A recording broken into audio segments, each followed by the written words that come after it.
Hello and welcome back, beautiful YouTubers. This is your girl Devalo with yet another video. This week we'll be watching some real footage of one of my interviews. I chose this interview because it is broader. It was for an international school, but the questions can also be applied for an ESL teaching position. So I hope it's helpful. Don't forget to subscribe and enjoy. Hi guys, here's another interview. This one is with an international school, and I really want this one because the benefits are so great. So I'd really love to get this one. I'm waiting for them to come, and well, they're not late. There's 2 minutes left, so I'm hoping that they've called me at exactly 8 a.m. which is 3 p.m. in Korea. I don't even know why I'm whispering because it's just me here. I guess, yeah. Hi, how are you? I'm good. Can you see me?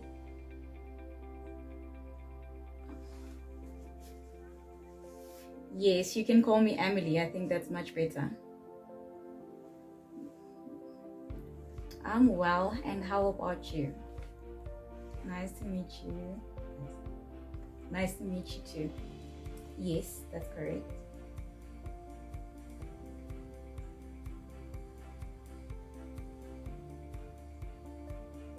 Well, in my previous school, I was part of the school governing body. So I was part of managing the school governing body procedures and policies. And I was also elected as the head or the chairperson of the union, where I was also very involved with the relations at work, as well as a peaceful working environment.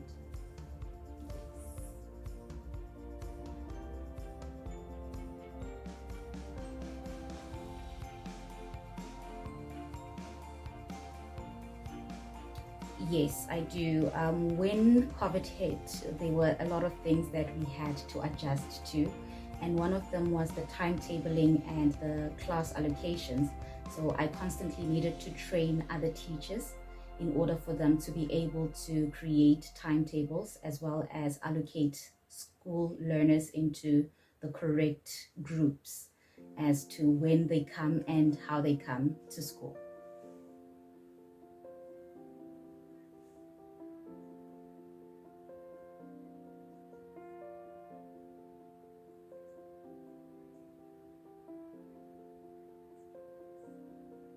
Yes, I have actually. So one of my biggest achievement was winning excellence in teaching English for the National Teaching Awards. And so as a winner of the National Teaching Awards, I was often called to make presentations to different schools and different departments as to how I teach my learners and how I am able to achieve the marks that the learners achieve in the school. Yes. That's okay.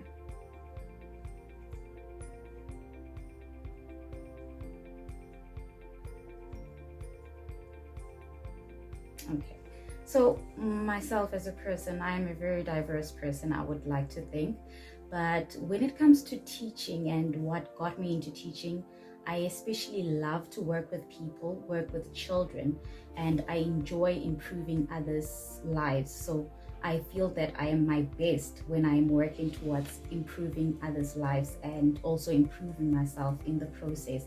So I would say that I am a very energetic person. I'm very positive, passionate. Like I mentioned, I love working with people. And well, teaching has been something that's been embedded in me from a young age. From a young age, I loved reading. I used to sit in front of the TV with the dictionary trying to find new words and also just translate them and understand them. I've always loved to write poetry, although yes, I've stopped recently. And yeah, teaching has been something that I've been that's been inside of me from a young age, I believe, early years.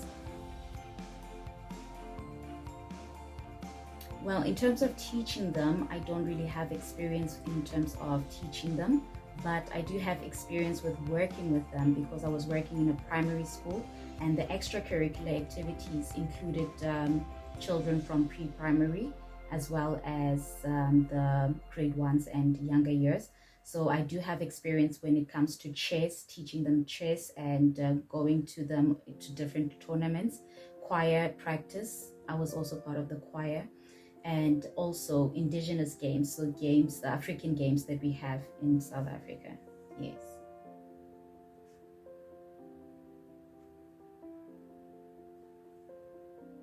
I would love to teach in an international school, yes. Okay, okay, that's clear.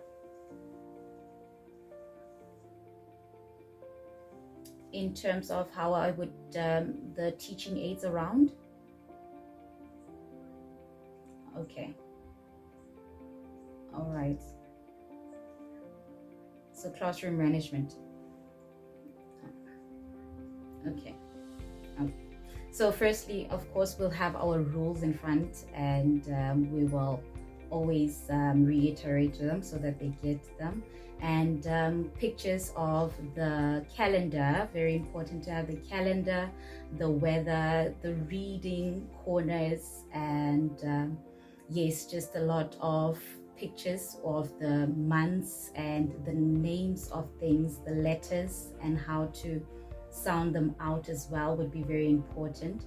So basically I would have a lot of teaching aids, also with fun colors of course, so that it's attractive to them. That would also be very that would stimulate them to learn, even just being in the environment.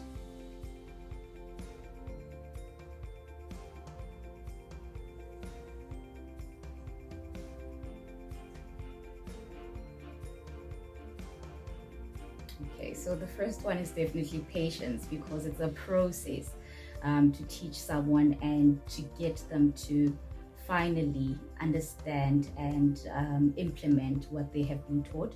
So patience would be one of them, as well as diversity management. You'd be able to create an environment where it caters to different learners who learn in different manners and are from different backgrounds basically.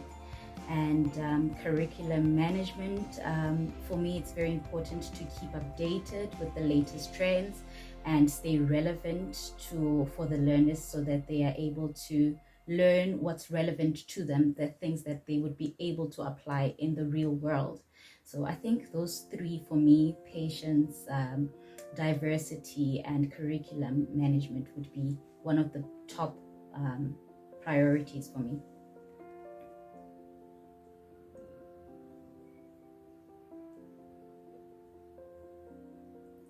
Experience co-teaching.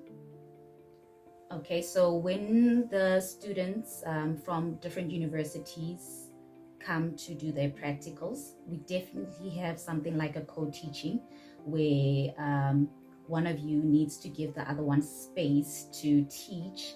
And yes, so we did have something like that, although it was very temporary.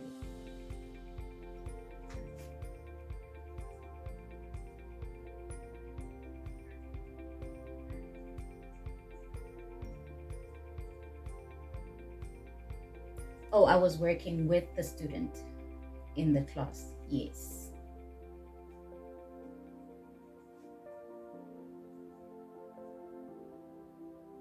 Definitely it would have to be communication, open communication. We'd have to understand each other's boundaries. We'd have to understand each other's teaching styles, so that we are able to work hand in hand and create a classroom that will succeed.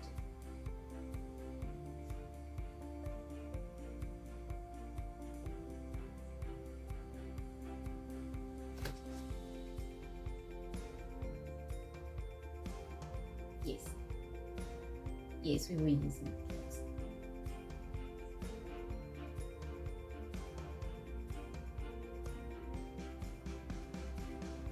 No, I have not used any international. I've not been involved in any international, but I'm a fast learner, so I believe I'd be able to adjust very quickly.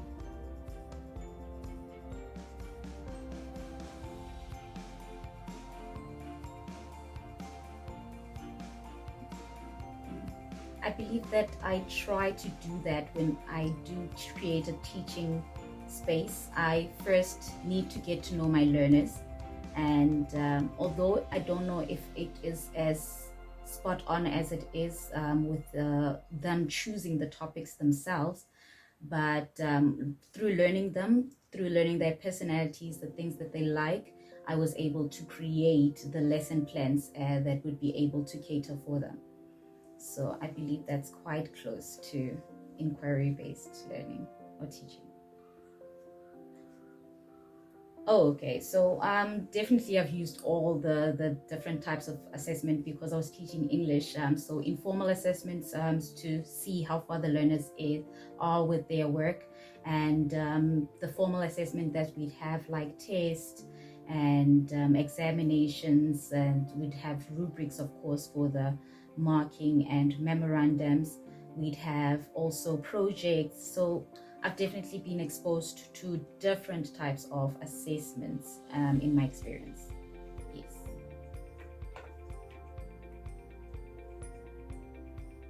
Okay, so in that regard, I would say that when I was working at Nelson Mandela Primary School, I used to be at the head of the website. And that would be something similar to that, as I would write about the students and what they've achieved. And also the parents had space to comment, the teachers also had a space to comment, and we would engage in that. I also had the pleasure of publishing a few articles into the local newspaper where students were recognized for the hard work that they've done. And not just at the school, but also the community would be able to recognize them. Yes. Okay, so yes, I get what you're saying. So from the start, we have like a communication on how we're going to work going throughout the year. So I think the meetings that we have every year with our policies in the government school that I used to work for, the policy was that every term there should be a meeting with the parents before you can really start with the work. So every year we'd speak to the parents and telling them the types of procedures that we have, the types of platforms that we have for communication. So social media where they can meet us, where they can speak to us, and the different numbers that we have for our classes, so that they can get us directly. And I think creating an open door policy for parents is very beneficial, so that they are able to reach you when they need you, and you're also able to reach them when you need them, so that you are able to work together for the benefit of the child. Yes, I have had some difficult parents in my past. So sometimes the learner is different at school than they are at home. So you find that conflict between you and the parent because the parent doesn't understand what you're talking about. So I've had a child that was very difficult in the class, and we had to work with the parent as to how to, try to work together and get the child to be very disciplined in the class and so on. So I called the parent and I spoke to her at first. And when I saw that it was not working, I also asked for a mediator, so that there's someone there in between working with us and helping us out to solve the situation. Yes. Okay. So like I said, firstly would be the rules, the classroom rules. But of course, children don't always follow the classroom rules. So I'm studying a mindfulness course right now, which is helping me to work towards helping learners to be more mindful, because when they get disruptive, that is when they're not present anymore. They're just using, they're not there fully. They just want to get out of there. They're getting irritable. So with the mindfulness course, I'm learning that there are things that you can do, like having a small bell that helps us all calm down. Let's take a breath. Let's take a step back. Let's reflect. Remember where we are, so that we breathe in, out, and get back to the center. And if I'm, of course, having one child that is more disruptive than the others, giving that child different types of roles in the class always helps to keep them busy, so that they are able to do something, because children get bored and that's why they get disruptive as well. So safeguarding would be keeping and maintaining a safe environment for the students, especially, I assume. And I don't really have safeguarding experience, not experience, training, but I do have experience with working with some of the, what do you call this? I'm sorry, I forgot the name. The scholar patrol, the people that help the children get into the schoolyard. So the students that help the students get into the yard, making sure that they are safe crossing the street, and yes, also with having the team, the safety team, yes, in the school, where you are able to go to the person and they are able to handle the situation for you when it comes to safety, especially.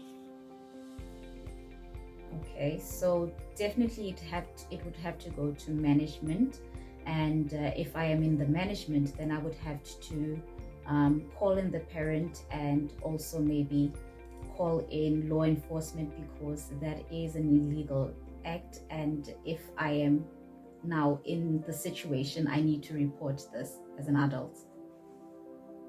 Oh, so I would like to know how soon I'd be able to hear whether or not I've been successful for this position. Yes, I do have some. Yes, I need to know because I have some contracts pending that. Yes. Maybe by the end of this week would be much better. Yes. No, I think everything was clear. Thank you so much.